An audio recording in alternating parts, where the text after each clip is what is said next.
Today's podcast is brought to you by Audible. Get a free audiobook download and 30-day free trial at audibletrial.com/spookshow. Then go over to morbidlybeautiful.com as we are now part of the Morbidly Beautiful Podcasting Network.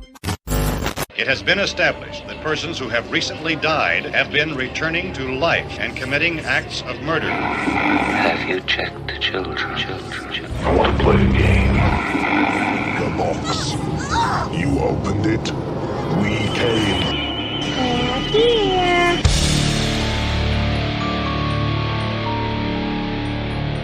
This is the All-American Spookshow.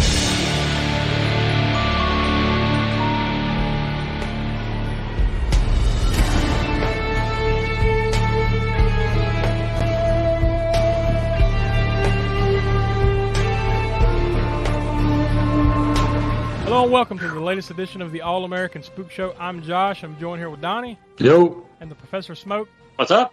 Will is on assignment, and he's the lucky one, I think, because this week we dive back into the... You know, he's not a fan of the Hellraiser series anyway, so he's not really missing anything, but, you know, that's just beyond the fact that he's not already a fan. This ain't going to make you a fan.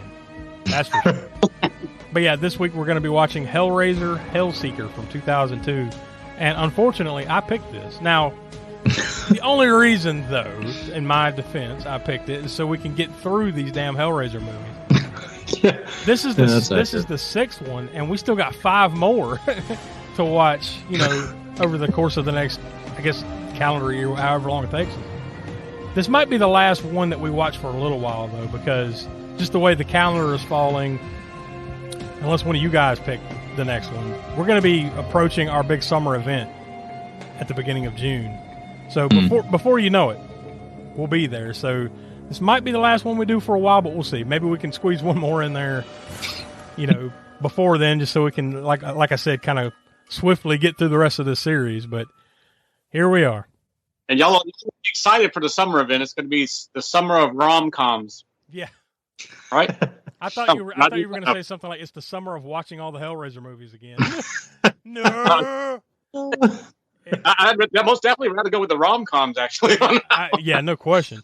Man, that'd be like some Pinhead level deceptiveness, wouldn't it? Torture. If we had to just sit down and watch all these again in a row every week. I mean, the average person out there, maybe, you know, haven't seen Crapsterpiece, join up and watch Crapsterpiece, but I would rather watch most of the Crapsterpiece movies we've done again than watch another one of the Hellraiser movies that we've seen. Now that's so saying far. something. It is. Real. But I'm glad you threw in the caveat of most of the Crapsterpiece, because I know you weren't about to say all. No way. No, not all. Not all. No. Cats. No, I don't want to gouge my eyes out with him. I like to take some of the acupuncture needles and just right in the eyes. Yeah. So yeah, I guess man. Before we dive in, we want you to know right out the gates, we are a spoiler-filled podcast. So if you have not seen Hellraiser, Hellseeker, and you want to, yeah, which is a big if. Pause this, go check it out. I believe as of the recording of this, it's available on HBO Max, maybe a few other places, but at least it was there, I'm pretty sure. Go check it out and then come back. We'll be here waiting on you. Otherwise, we're going to spoil it for you, so go check it out. Also, we want you to go visit aaspookshow.com. That's the center of the Spook Show universe, as we like to say. There you can find links to our YouTube page where we have all of our latest videos lined up for you right there. Our series of Spook Show Rewinds, Video Vortex, Hammer Horror, In Order, Grindhouse Gutter, all there. We also encourage you to go over to patreon.com/aaspookshow. Every month we give you a video minisode featuring the Library of the Professor. We give you Crapsterpiece Theater every month, which, man, just every month, just one after another. We just had Troll 2. That came out just this past Friday. So, yeah, there's that. Smoke, you won the poll on that one. You didn't have to be there. Did you ever get a chance to? Because you said you actually wanted to watch it. Did you ever get a chance to sit down and watch it? Oh, I didn't get a chance to squeeze Troll 2 in there, but I will. Actually, I wanted to watch the first Troll again. Not that they have anything to do with each other at all, really. But yeah, I am going to get around to watching Troll 2 again here soon. And I kind of hate that I missed that episode because I'll have to go back and watch it after the fact. And I know it'll probably rear its head again at some point down the road. Oh, it will. Troll 2. So, but yeah, if you want to hear me and Donnie go off on that movie for a little bit and give you our true thoughts, maybe not our final thoughts, but at least our thoughts this time around, go over to Crapsterpiece over on patreon.com/AASpookshow. So, yeah, all that out of the way, without any further build-up, I'll go ahead and toss to the trailer for Hellraiser Hellseeker. Welcome to the worst nightmare of all. Reality.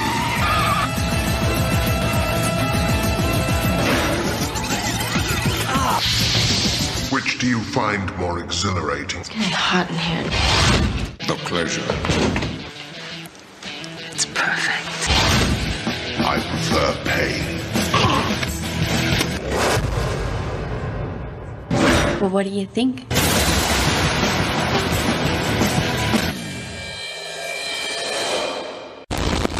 All right, there's the trailer for that, and we have a special guest run-in here. All of a sudden, like Randy Orton's RKO out of nowhere. We got Willie. He just decided to randomly pop in. Here he is, and he actually. I've got such sweet treasures to show you. No, you don't. No, okay, I don't. No, we've already set this up. There's nothing sweet. Oh. There's no treasures, nothing to show. But pleasure or pain? Yeah. Well, there's definitely pain. That's for sure. Yeah. So I guess before we dive into some of the background, is this the first time watch for all of us? I mean, because it is for me. Yeah, for me, I had never watched this before. Will, you said you've seen it 3 times, right? Of course. Now, of all the movies, damn it. Now, I'm not going to go deep into who sent it because we don't know, but we actually got some hate mail for Hellraiser Bloodline. I'm just going to throw that out there. Somebody sent us I don't know who. I really don't. Somebody sent a message. I don't know if they're just fucking with us or they legit, but it kind of had a feeling of legitimacy to it. I'm just saying. That was for Hellraiser Bloodline, right? They actually enjoyed it and were like shitting on us for shitting on that movie. I couldn't believe it when I saw that. So if you're out there and you're listening, why? No, you got to read the review. Well, I guess, was it a review or was it a comment? Well, what was it? I guess we're going to say it's more of a comment because it was sent to us over on AASpookshow.com. This was sent to us from Pinhead. Okay. And he left an email address. That was nice of him. It's fuckyou@fuckyou.com. and a phone number, no less. 1-800-EAT-SHIT. Does that actually dial anything? I don't know. I doubt it. But he left a message. He says, I'm a fan of the show, but fuck you for shitting on Hellraiser Bloodline. Seriously, fuck you. That's it. So, I mean, we thank you for submitting over there on AASpookshow.com. Whoever did that, Pinhead. I'm sorry, we know who did it. Pinhead. I guess it's understandable why Pinhead would be mad that we shit on his movie, right? Well, Not much left to say about that, but yeah, that was interesting. That we got of all the movies that we've talked about on the Spook Show. I mean, this is literally episode 153. Well, and that's somebody expected more hate mail over ginger snaps. Our assessment of ginger snaps, I would think, would have gotten more hate mail than our assessment of whichever Hellraiser that was. I don't remember. We did get a few comments on that one. Yeah. I think there's been a few others that we've had some people say, "Nah, you're wrong." But that Hellraiser. Straight up like vitriolic hate from that one. Anything past Hellraiser 3, what the hell's wrong with you? But anyways, yeah. So I guess we'll go ahead and dive into the background here on old Hellraiser Hellseeker, just so we can blast through this thing. It's also known as Hellraiser 6, simply, or Hellraiser 6 Hellseeker. It kind of has 3 different titles, whichever version you got your hands on. This, of course, was released straight to video. Released on VHS and DVD October 15th, 2002. It was produced by Dimension Films and distributed by Buena Vista Home Entertainment. This has come up, I want to say it was the last one that was like, we just connected Pinhead to Mickey Mouse. right, with the Buena Vista Home Entertainment because of their connections with Disney. This one is rated R. Total runtime of 1 hour and 29. Thank God it's only 1 hour and 29 minutes. On IMDb, it's listed as horror/mystery/thriller. And this movie was filmed in the Vancouver, British Columbia, Canada, that general area in different locations.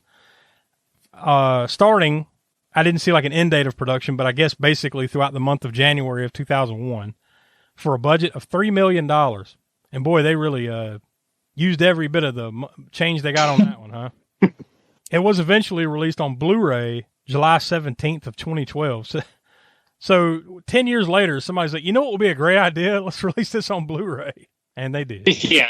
Believe it or not, Clive Barker actually had some input on this movie, specifically on the third act. And his comment was, don't. Yeah. I found that interesting, though, because, toward the end, it does pick up a little bit, compared to, say, like the first hour plus of the movie. But maybe that was because of the involvement of Clive Barker, because I read that afterwards, and now that maybe that makes a little bbit of sense. This is also the last time Clive Barker had any input into the Hellraiser series. I guess at least until he may or may not have had some input in that recent reboot from last year. I don't know what his level of involvement was in that, but I would imagine they had him involved in some manner in that one. But apparently all the other ones, though, that follow this, the ones that we'll be watching sooner or later, 7 through 10, he had nothing to do with. Apparently the original script for this movie was supposed to be Hellraiser 5, the last one that we just watched, but they pushed it to this one. And then apparently that original script had nothing to do with Kirsty coming back. She was not in that one. This went through multiple rewrites, got worked into what we see here, and then they added her in. It was directed by Rick Boda, B-O-T-A, so we'll just go with that, Rick Boda. This is his feature film debut. Like, this is the first time he had directed like a feature-length film. The only other things that he would be noted for would be he directed the next two, Hellraiser Deader, which is Hellraiser 7, and Hellraiser Hellworld, which is Hellraiser 8. So we'll get to the further works of Rick Boda very soon. He also was the cinematographer on 23 episodes of Tales from the Crypt, the cinematographer for Tales from the Crypt Demon Knight, and he was the director of photography on Valentine back on episode 95 and on House on Haunted Hill. So we've already dipped our toes into this guy's work a little bit, and we're going to be seeing more of it. So that you got that to look forward to, Donnie. Yep.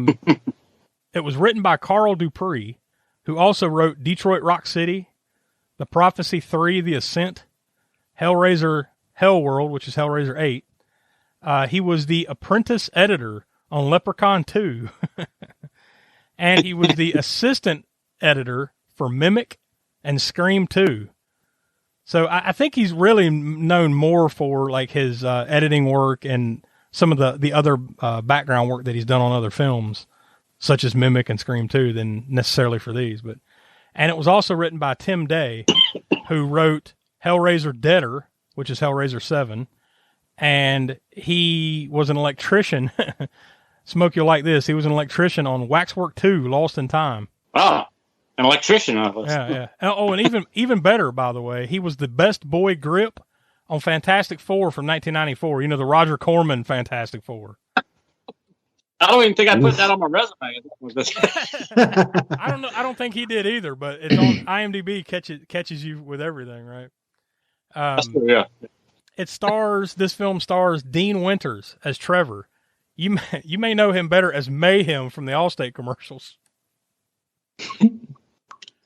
That was the first thing I thought of too. Like as soon as I saw him, I'm like, oh, it's that guy Mayhem. Yeah, and that's what I thought of. Well, he was in Oz too, but when they did the, I guess at the beginning, the car crash, I was like, oh yeah, Mayhem. See, Allstate could have protected him and Kirsty from all that happening. It could protect you from mayhem, just like you. Turns out no. No, because Pinhead likes to long con. He really likes to fuck with you. Well, he's in there for eternity, so he needs something to do. Yeah. And that's the best he could come up with. But like you said, Dean Winters would also probably be best known from Oz. He was in the first John Wick movie. Bunch of episodes of the FX series Rescue Me. A handful of episodes of the NBC series 30 Rock, that comedy. He's more of a comedy guy, really. He's had a longer run on Law & Order SVU, and he appeared on a good handful of episodes of the Fox comedy Brooklyn Nine-Nine. It also stars Ashley Lawrence, reprising her role as Kirsty Cotton. If you recall, she was in the first two Hellraiser movies, and technically the third one, although it was very brief, in Hellraiser 3, Hell on Earth. But she was in it. And she comes back for this one, and then she never comes back again. You never see Kirsty or the character of Kirsty or Ashley Lawrence in any more Hellraiser movies going forward. So don't get your hopes up, Donnie. Oh, yeah. She was also she was also in Warlock 3, The End of Innocence. That's where I know her best from, let's be honest. Not these Hellraiser movies. It's Warlock 3, The End of Innocence. And, of course, Doug Bradley, once again, as Pinhead. And he also plays another role in this one as Merchant. Mm. He's in the first 8 Hellraiser movies. We talked about that already. He bailed, after that 8th one. He was also in Nightbreed. He's been in a handful of other things, but the only other thing that we probably mostly remember him from is his appearance in Honky Sausages, which is, which we've already talked about multiple times when we bring up Doug Bradley's. Who could forget Honky Sausages, huh? You know what? Yeah, I'm shocked you said it with a straight face. Yeah. Well, I did at least once. I got it out. So there you go. That's really, and that's plenty enough, right? But is there anything else you guys wanted to point out before we dive into the ins and outs of this sucker? Have we talked about Honky Sausages yet? Yeah, we have. We brought it. Okay. Yeah. All right. Matter of fact, I just brought it up. Yes. Yeah. Fantastic. Okay. Good evening, ladies and gentlemen. The management of this drive-in theater is happy to announce you can enjoy your favorite form of movie entertainment regardless of rain. No longer will it be necessary to let rain spoil your fun. Now you can keep your windshield clear and dry with a drizzle guard. Simply attach it to your windshield, and in a jiffy you're enjoying the movie without constantly running your windshield wipers.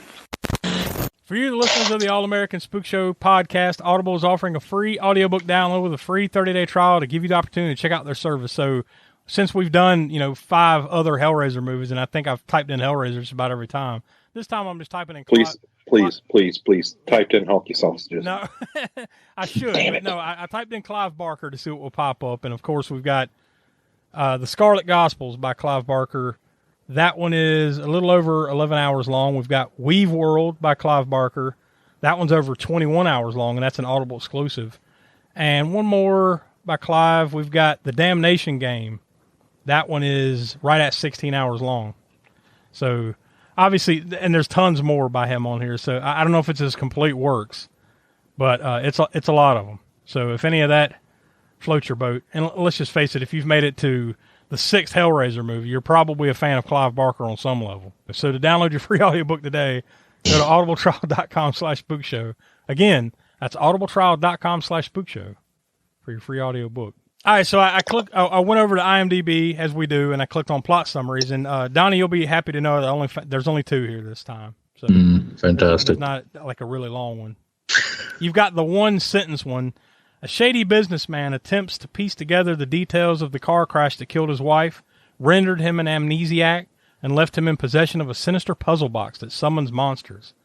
I don't think that is a correct description of this movie. I mean, there's some truth there, but that's not how it plays out. That sounds interesting. It was far less. Then we have a longer one. This was submitted by BT Rocks Your Socks over on IMDb. Kirsty Cotton is now grown up and married to Trevor Gooden. Her memory of the events that took place back at her parents' home and the mental institution have damned. What? Oh, no, I'm sorry. No, we're damned. And we are damned. That last part, rewind. Memory. Okay, let me just start that sentence over. Her memory of the events that took place back at her parents' home and the mental institution have dimmed, but she is still traumatized. One fateful day, the two get into a fatal car crash, killing Kirsty. Now, Trevor finds himself in a strange world full of sexy women, greed, and murder, making him believe he may be in hell. He follows the clues all the way to Pinhead. I don't even think that's a good description of this movie. You told me to do things. I done running. Yay! We watched Pinhead. That would have been a better description than that. It's about accurate. So, where do we start? Start at the end. How about them credits? You mean the end credits? All right, folks. Well, join us next week. I think we start right out the gates of Kirsty coming back. I was like, I hadn't really looked any, I hadn't seen this before, and I didn't even watch a trailer or anything. I'm just kind of like, all right, well, the next Hellraiser, here we go. So I had no idea that she was in this. So I was pleasantly surprised, at least, to see her at the beginning. Nobody else? Yeah, that was one of the. I guess that'd be one of the draws of the movie. I'm like, if you hadn't seen this and I hadn't seen it, that was kind of a draw, right? Okay, Kirsty comes back. Yeah, all right. This could be interesting. We'll see where they go with it. Not too far. They didn't go very far with it, but she was there, so at least there was that. They got her for 5 minutes, so they made the most of it. All right. I guess the first like really gruesome thing. Well, I mean, like at the beginning, you set up the whole thing where like her and her husband Trevor get into like a little argument or something, and they veer off a bridge, go down, and like he's not able to get her out. So you're pretty much left to assume right there she's gone. So Kirsty came back just for that. Is the way at the beginning, like what? But really, like the first gruesome thing you see after that is the brain surgery, which get ready because there's a theme coming up of dreams. Everything's a dream. Or is it? I don't even remember what set it up, but like it's when he's in the hospital for the injuries of the crash, right? Yeah. And they drug him. Yeah, and then like all of a sudden he wakes up and there's some like Cenobites or something Cenobite-esque. Like performing brain surgery on him or something, right? And I think maybe even Pinhead. I can't remember. Was there? I don't know. You just blocked it out.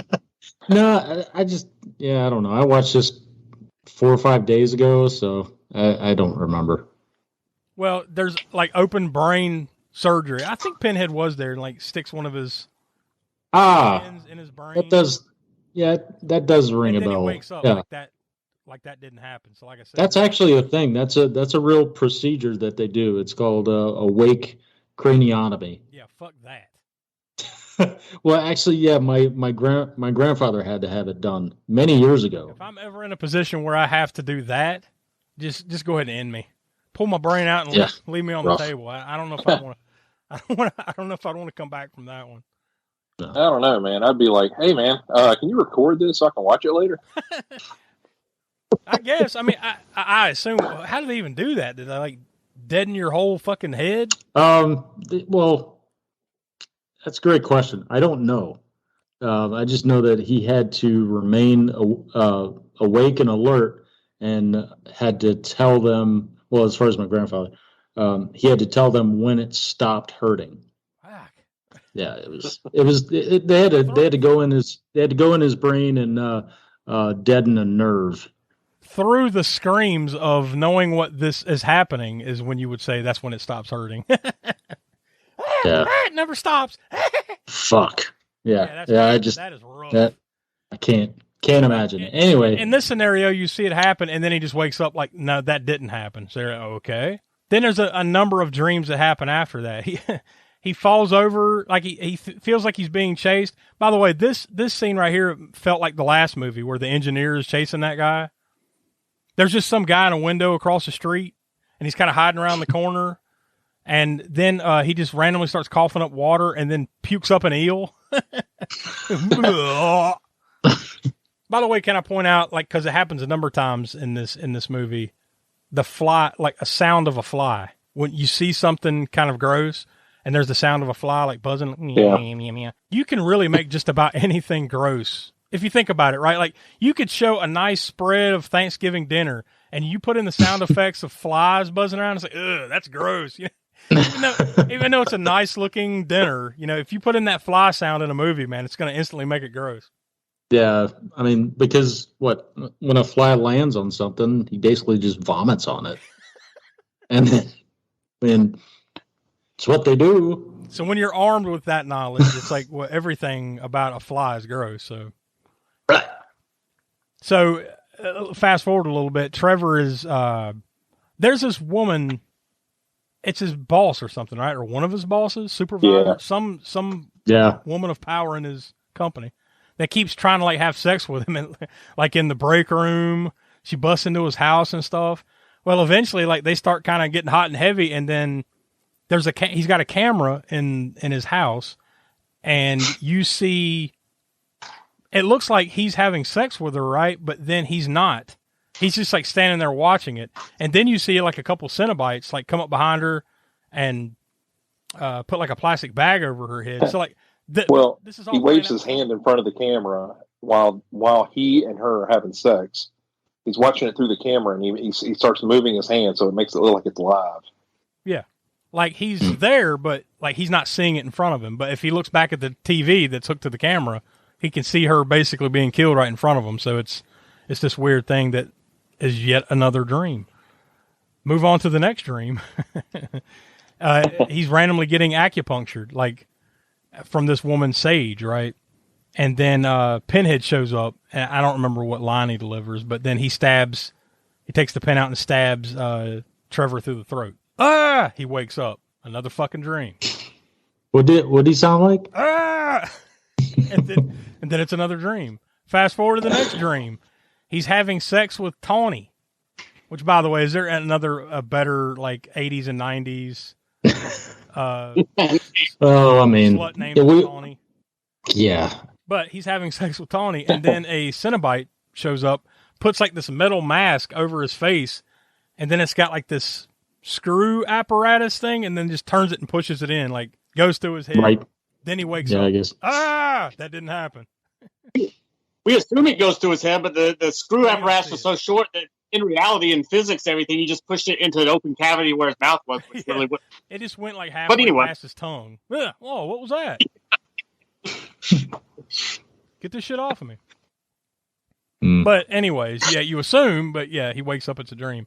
Fast forward to the next dream. He wakes up and Tawny is dead, and then Pinhead is in the mirror, and he says something to him like, welcome to hell. I don't know what the fuck he says. It doesn't matter.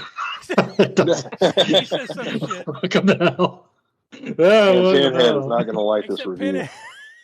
Except Pinhead was looking at me and says, welcome to hell. And I was like, I woke up. It was a dream. Throughout all this, there's tons of flashbacks, too, of him having the lament configuration and giving it to Kirsty as like a wedding gift or something.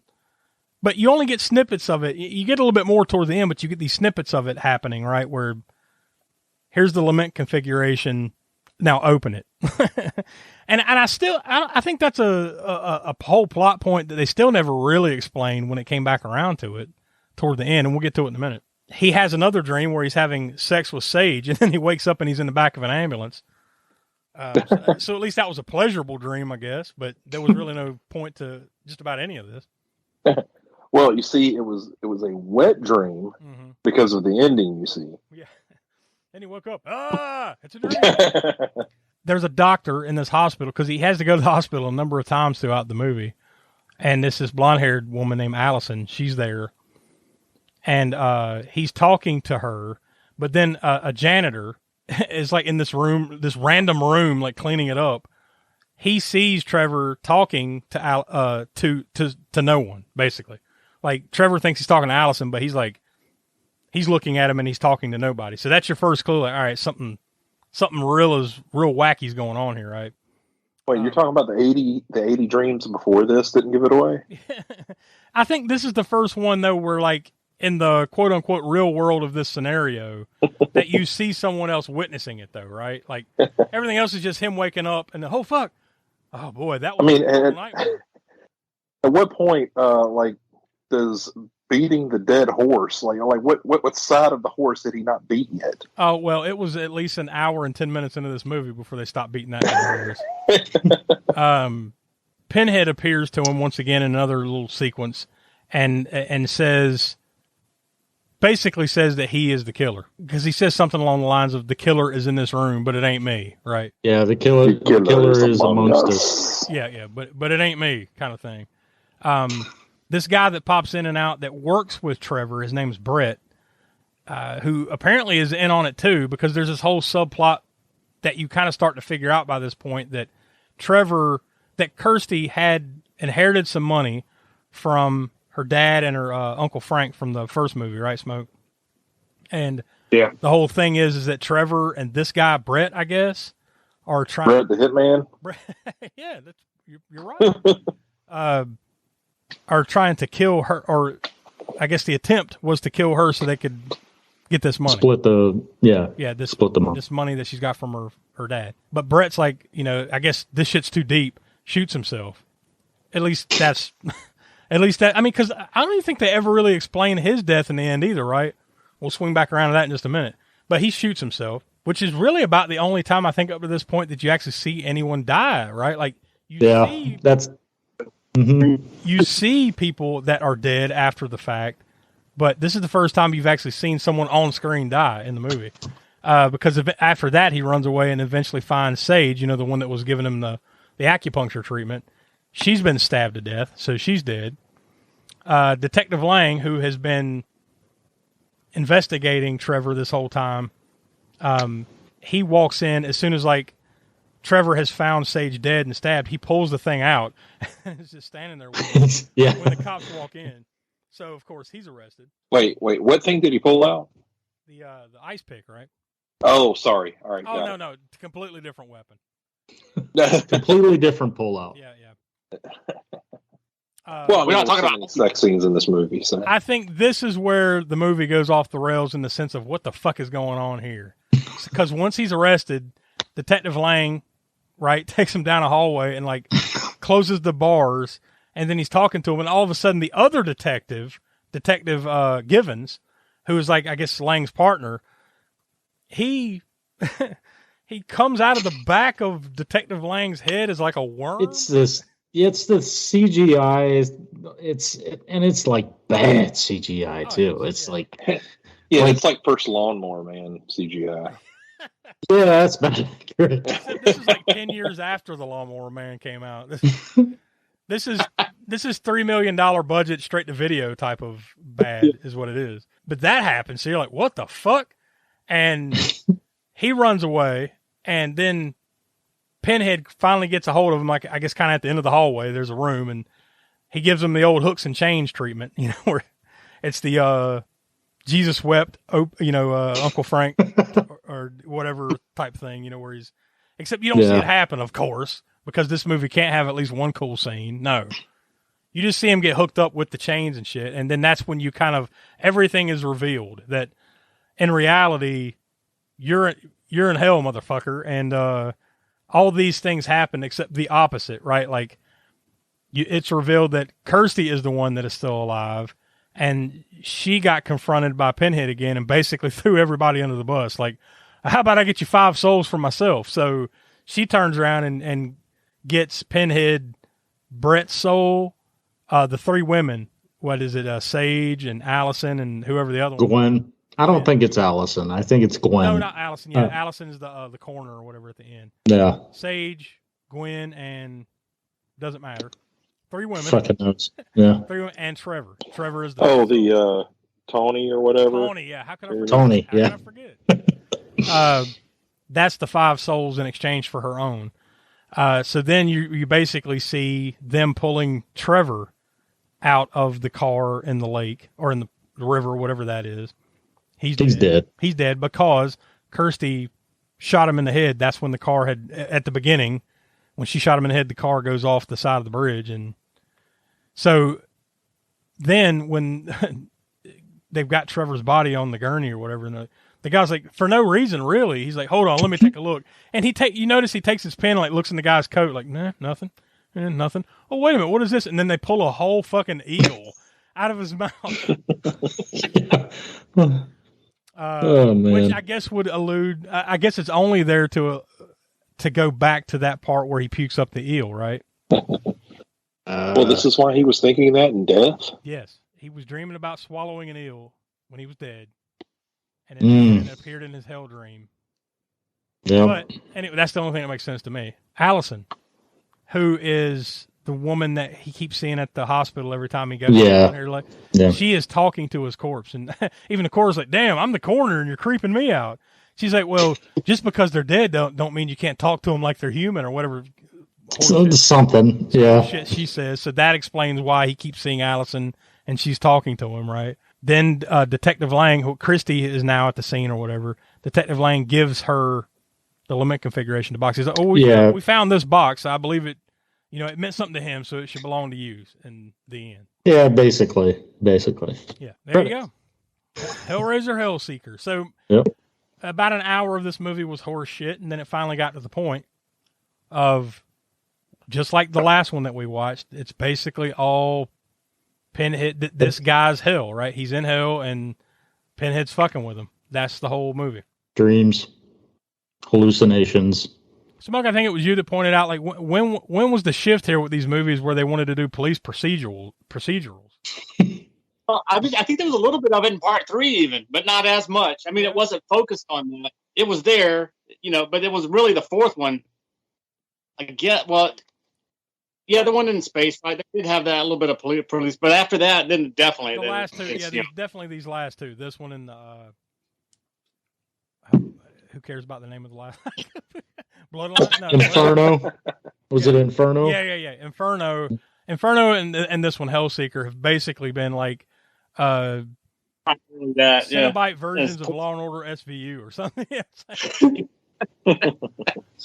It's a weird turn. Well, anyways, speaking I guess they just ran out of juice on, to be honest, they ran out of juice after the second one. The third one was well enough and entertaining for what it was. It was fun. But after that, it's like they just don't have any ideas for incorporating the Cenobite thing into it and hell and all that without reverting to. We've said beating a dead horse, and that's what the series is. Literally, like, they just should have stopped after the third one. The funny thing is like, we were kind of saying this when we watched the first 3. They're like, "Oh man, it ain't going to get no better." And boy, have we been right so far. Yeah. Because I think most of us haven't seen any of these, right? No. Personally, I'd never seen any beyond part 3. I thought maybe I saw the fourth one, but no, I hadn't even seen that one. So I think we were correct in our assessments before we'd even watched them. But I was the one that put this one out, just like I said earlier, just so we could get through the series. So I guess I'll be the first one to give out the star rating. I'll be honest with you, Wait a second, before you do, what did we rate the previous 11 Hellraiser? So, I'm sorry, there's only. I'm not going to go through all the ratings, but right. I'll just compare it because I think it's fair to the last one that we did, Hellraiser Inferno. Donnie, you and Smoke both gave that one a 1.25 stars, and I gave it a 1.5 stars. Will, did you ever get a chance to swing back around and watch that one? So anyway, getting to our ratings.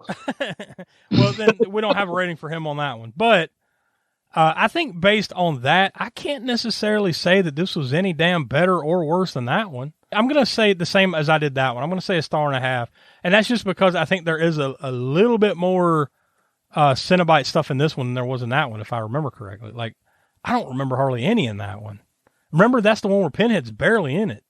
He just kind of appears at the end, like, "Ha, I was there the whole time. I was that guy from the Warriors the whole time. Boo." James Remar. So I'm going to go 1.5 stars. That ain't saying much, but Donnie, what do you say? I actually hated Inferno. I hated it. For the most part, I hated it. This one I liked a little bit better, but not much better. You say I gave a 1.25 stars on Inferno. I'm going to give this one a 1.5 stars. I didn't like it much better, but I did like it a little better. Yeah, I think it's a low bar, but yeah. Will, what do you say? Yeah, I'm gonna go 1.5 stars. It just is what it is. They're gonna put that on the back of the next Blu-ray release. It is what it is. The Spookshow says it is what it is. All right, Smoke, that leaves you. What do you say? I gave it, like Donnie was saying as well.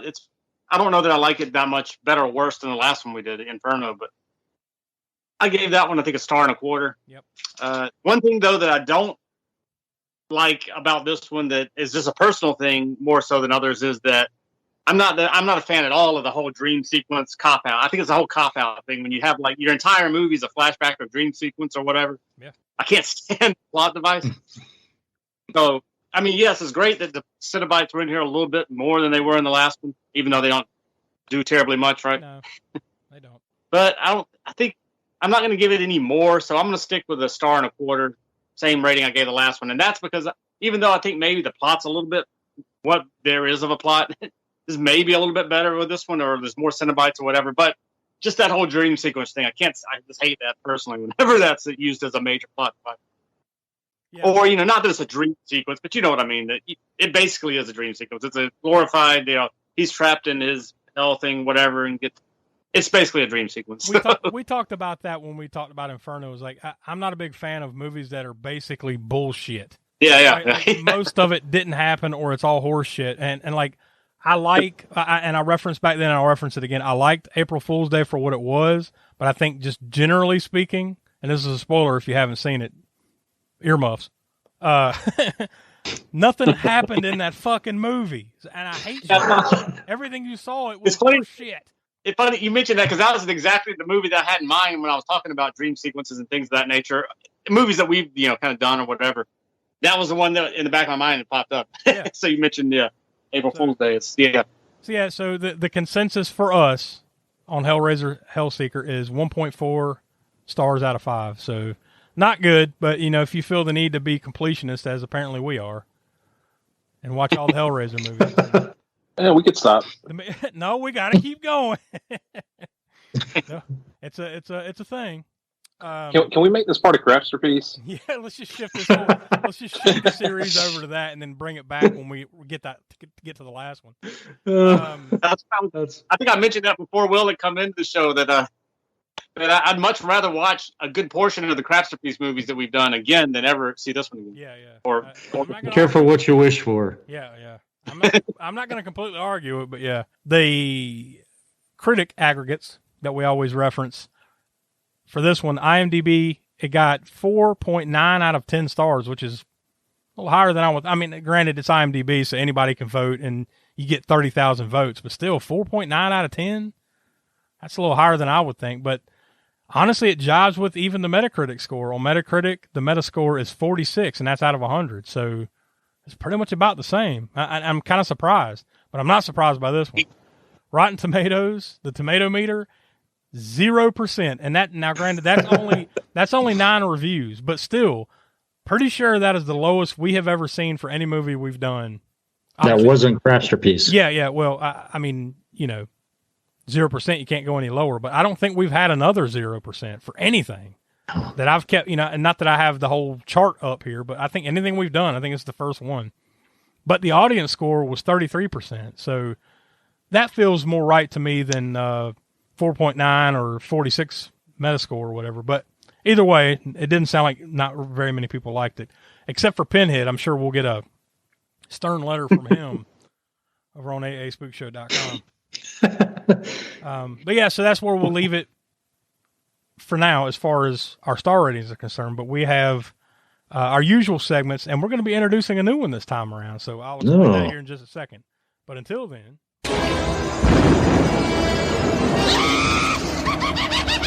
Connections from the crypt.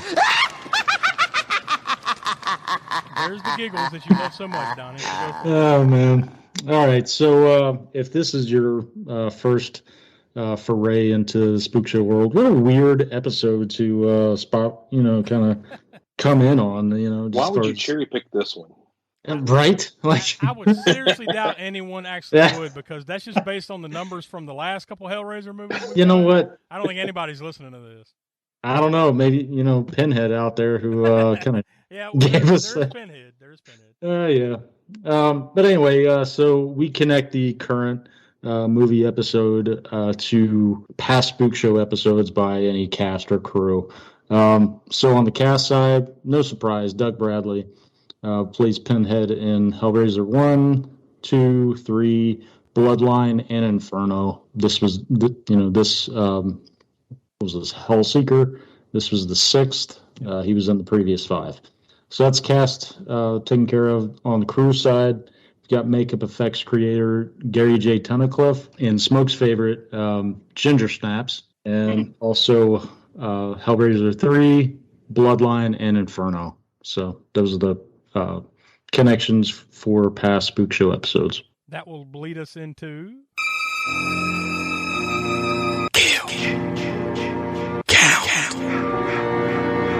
Will, what's that kill count? I came up with 7 on this one. Most everybody was shot in the head, except for the 2 random criminals. One was getting electrocuted, the other one was getting beaten.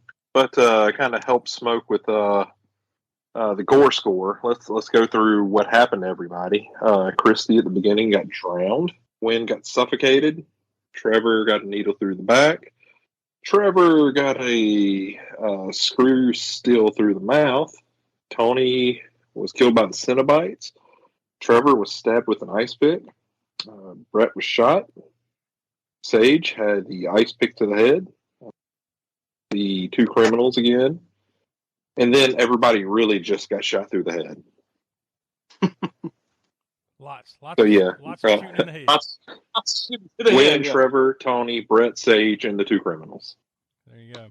All right, so this is actually enough. Somebody would shoot me through the head before I got to do this. But, oh man, right, who says they haven't? I'm living in a flashback. You still got multiple of these left. And then you wake up. Oh, it's a dream. I guess I'm gonna have to give my entire life a 1.5 star, then or something, or 1/4. Being a flashback, some shit plot device I hate.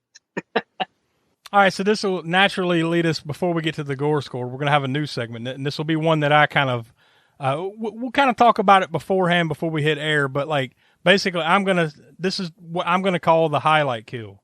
Let's talk about the kill reel.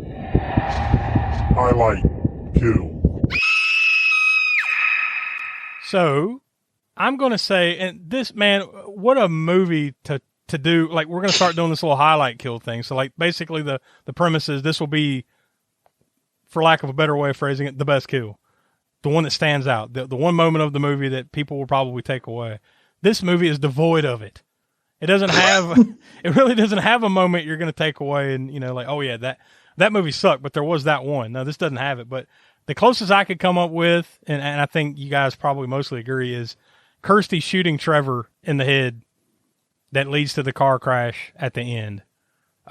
It's not a great one, but it's the best we got here because most of this movie is horseshit. So I'm going to go with that one. The highlight kill is Kirsty shooting Trevor in the head, him dying and making the car crash into the river, and at least to the end of the movie. Can I make one argument against that? Okay. Not against your choice, just the problem I saw with that. All right, Trevor was driving the car, correct? Yes. She pulls out the gun on the passenger side and shoots him in the head. How does he end up going off the road on the right side when he is getting shot away from that side? Because even in death, he had the wherewithal to avoid oncoming traffic. And sir, he's menace. He does not miss. Yeah, he's mayhem. His body... Mayhem. Yeah, his body involuntarily jerked the wheel to the right, sending them into the river safely. Or at least safely. Oh, yeah. See, physically, she shot him through the right side of the head, which controlled, the left side's function went the other way. No, as we learned during that craniotomy, right? That's right. Yeah, there you go. It all comes together. See, they knew what they were doing. They knew it was clever. They did not know what they were doing. Yeah, we're giving them credit. Stop it. All right, so I think that all that out of the way, that naturally leads us to the gore score. Gore score. Professor, where you land on this one? I don't think there was any. If there was any more or less gore in this one than the last one, I mean, it wasn't noticeable to me. Will covered pretty much what the kills were. The goriest, I don't know, being maybe, and it wasn't even really a kill necessarily. It was because of the flashback thing, but the Pinhead's needle through his neck was pretty cool, I guess. I don't know, maybe the goriest part. I mean, when he got shot in the head and typical kind of gun splatter. The one shooting in the head that I didn't like was the digital effect that they used for it, right? You mean forget who Brett. When Brett killed himself? Yeah. Yeah. they went with the shitty CG exit wound for the bullet or whatever. But so that wasn't as gory as you would like it to be. There was a lot of aftermath type stuff, like when he's supposedly in hell, which also that's another thing too, that this basement of the prison, of the jail or whatever, or the police department was supposed to be like kind of like hell. It was pretty weak for hell, I guess. There's some like random human slabs of meat laying around on the tables or in the morgue, I guess, or whatever. And that was the extent of the gore, pretty much. I guess I'll have to go with a 5 again, same as I gave Inferno. Well, there we go. We finally got through it, Donnie. You happy? Oh, we've made it. Yeah. Can we roll the credits on this one too? But now we have to watch the credits. Go ahead and hit it.